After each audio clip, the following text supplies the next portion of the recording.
Okay, this is going to be a review of the BCB Crusader solid fuel, or well, actually multiple types of fuel cooking system. Okay, let's start with the case. As you can see here, the case is done in British Army camo green. It's quite a good sturdy canvas construction case. It's not going to rip on you or anything. You have a buckle standard clip here. You can tighten or loosen it using this strap. We move to the back of the case. We have these two things, which I think are belt loops. If anyone else has any other ideas what they are, just leave them in the comments below. Personally, I think this is a bit too bulky to carry on the belt, but if you wanted to, you could just by looping your belt through these two loops. Okay, let's move on to the inside of the case. Okay, now everything, the whole cooking system, including the fuels that you might need, will all fit inside the case together. I'll show you that in a second. Let me just get everything out so I can show you the case. Alright then, so let's start on the inside of the case. Now, underneath the lid you have this little flap you can use. This can be used for storing your fire lighting kit, maybe, so you can get a fire steel and striker in there, a lighter and matches. It's always good to have multiple options for lighting fire, remember that. So rather than just having a book of matches in here, if it's wet you'll need a fire steel to get a fire going, or even just to light up your alcohol fuel or hexamine tablet fuel, whatever fuel you're using in this cooking system. Now on the inside, let's do the inside of the case. It's got a nice little drain hole there, so if your stuff gets wet it will drain out the bottom.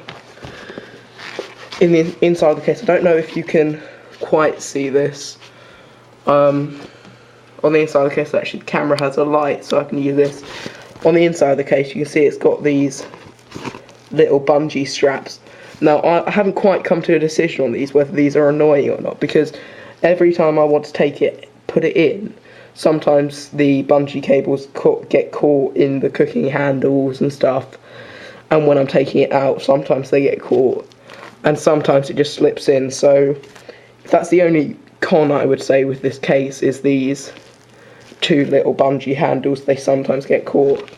As well as now you have a second pouch right here that can be used for storing your fuel tablets, green heat fuel sachets, or any other fuel you're trying to use. Okay, let's move on to the actual cooking system. I'll just keep the case in the shot, hopefully. Okay, now let's start at the bottom, shall we? You get this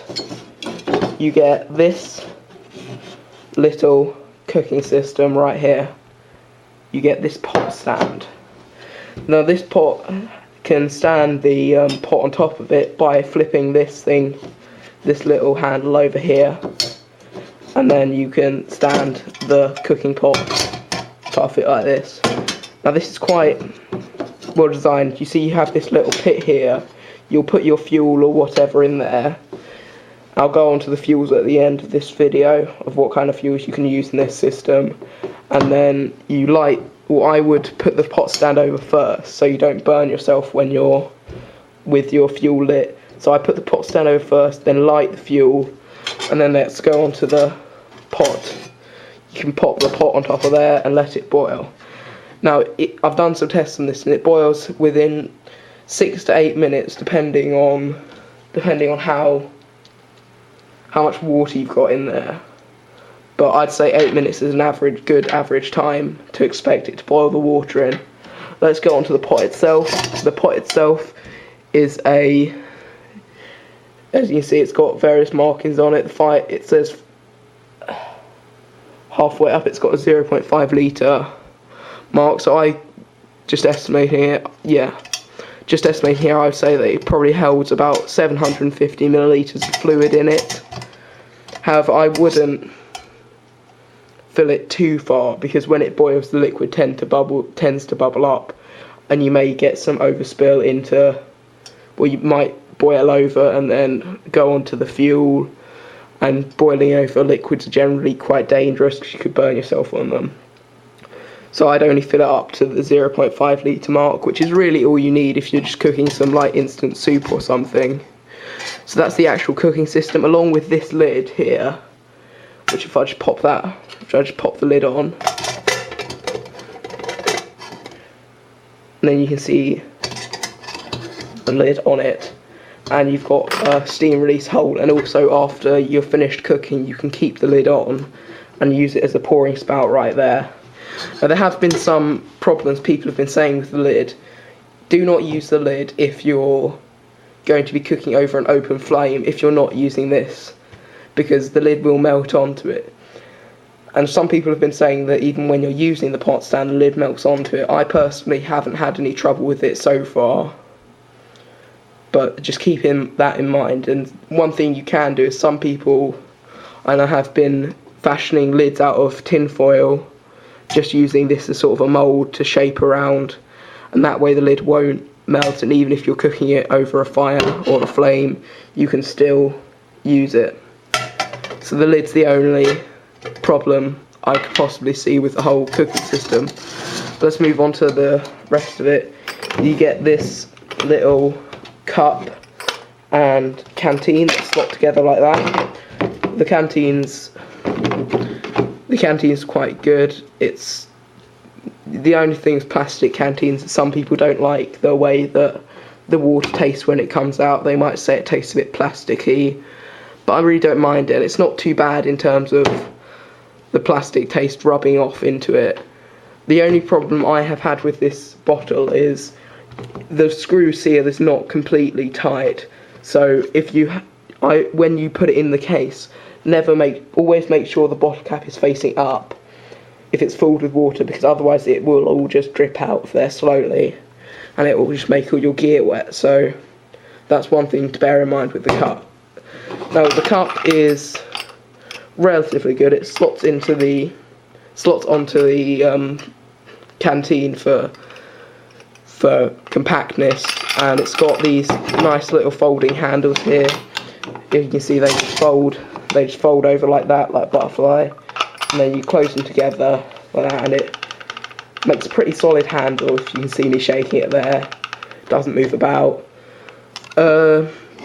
Yeah, the inside of the cup, I've got no complaints. Again, some people might be wary about putting boiling liquid into this plastic cup because they might feel that the plastic will leach into the water, but I wouldn't really be too worried about that.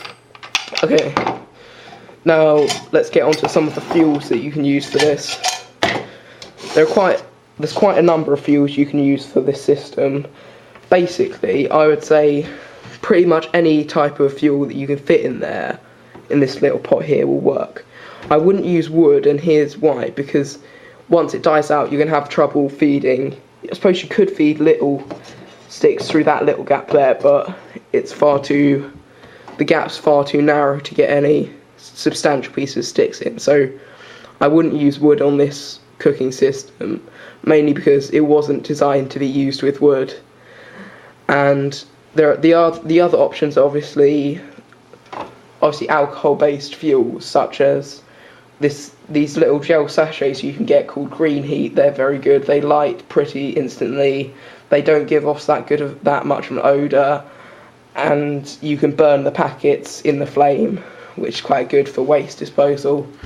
Or you can use the classic hexamine tablets, which obviously there's tons of videos showing how to use those on YouTube, so I'm not really going to explain much about what those are. Or one thing you can use is liquid cooking alcohol. However, if you have a little alcohol stove that you could possibly fit into there, maybe one you've made yourself out of a Coke can. I've just got a Coke can here, see if that will fit. No. Yeah, if you made one of those little alcohol stoves out of a Coke can, that would fit in there. However,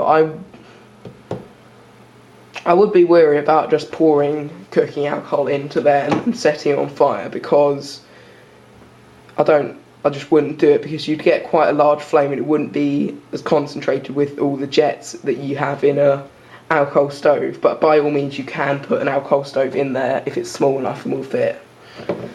And that's pretty much all of the fuels for this that you can use on this thing, and I'll show you how it all clips together. So you unfold that, you place this thing here with the little butterfly, I call them butterfly handles, outside like that, and you fold that one in like that, and then you take your canteen and your water bottle, and then you slot those over like that, slot them like that, and then you can just slot the water canteen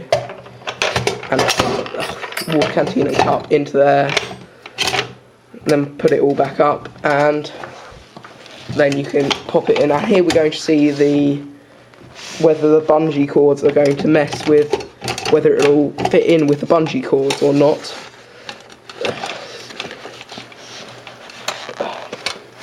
Having a bit of trouble because my camera's kind of small frame of view. And no, I haven't had a problem with the bungee cord this time at all. Let's move the camera up, and we can just pop that back down,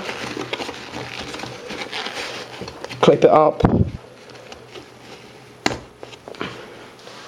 and there you have the BCB Crusader cooking system. Overall, I'd say it's an alright cooking system, and I mean it's fairly reasonable for price. Like, I got this one for £36, which is relatively cheap compared to some of the other wood burning stoves that you can buy on the internet. And I'll probably leave a link below where I got this one off of eBay, because I think the guy is a regular eBay seller, so he should have more in stock. Okay, this has been the Wild Hornet 22, signing off.